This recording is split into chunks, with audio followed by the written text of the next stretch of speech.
Hello dears, welcome to B stories. എല്ലാവരും സുഖമായിട്ടിരിക്കുന്നു എന്ന് വിചാരിക്കുന്നു. ഇപ്പം ചക്കയുടെ മാങ്ങയുടെ ഒക്കെ സീസൺ ആണല്ലോ. അപ്പോൾ അതിൽ നിന്നൊക്കെ ഒരു വെറൈറ്റി ആയിട്ട് നമുക്ക് ഇന്ന് അയണിച്ചക്ക പിടിക്കാം. വേറെ എവിടെയല്ല, എൻ്റെ വീട്ടിൽ തന്നെയാണ്. വീട്ടിലുള്ള നമുക്കൊരു ഇത്ര ആകാംക്ഷ ഇല്ലായിരുന്നു അയണിച്ചക്ക പറിക്കാൻ. ഞാൻ ഉറക്കം എണീച്ച് മുറ്റത്ത് പോയി നിന്നപ്പോൾ ചേട്ട പിള്ളേരെയൊക്കെ സെറ്റ് ചെയ്ത് അയണിച്ചക്ക പറിക്കാൻ തുടങ്ങി. ഈ ക്യാച്ച് പിടിച്ച് വെക്കണതെല്ലാം ചേട്ടൻ്റെ വീട്ടിലോട്ട് കടത്താനുള്ള പ്ലാനിങ് ആണ്. കൂടാതെ തന്നെ ഒരു 19 ഇവിടെ നിന്ന് തന്നെ അകത്തുമാക്കി. പാവം ചേച്ചിയുടെ മോന് കൊതി തട്ടാതിരിക്കാൻ വേണ്ടി ഒരെണ്ണം കൊടുത്തു.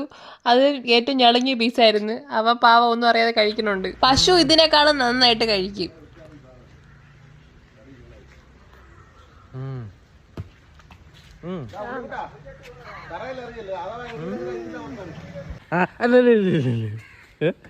കഴിക്കാൻ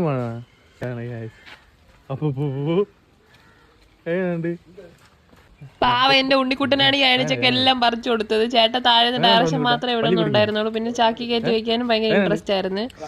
അവന്റെ മനസമാധാനത്തോടെ കഴിക്കാൻ പോലും സമ്മതിക്കണില്ല. അപ്പൊ ഇതാണ് നമ്മുടെ അയണി. ഏതാനും ദിവസങ്ങളും കൂടെ മാത്രമേ എനിക്ക് ഈ അയണിയെ കൺകുളിർക്കെ കാണാൻ പറ്റുള്ളൂ. അതിരിൽ നിൽക്കുന്നതുകൊണ്ട് മതിരി കെട്ടാൻ നേരം ഇത് തടസ്സമാവും. അപ്പൊ അതുകൊണ്ട് ഇത് മുറിക്കാൻ പോവാണ്.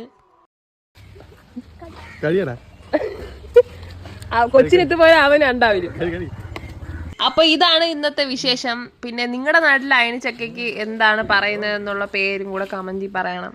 പലയിടത്തും പല പേരാണെന്നാണല്ലോ. അപ്പോൾ അടുത്തൊരു നല്ല വിശേഷമായിട്ട് വരുന്നവരെ, സീ യു, ബൈ.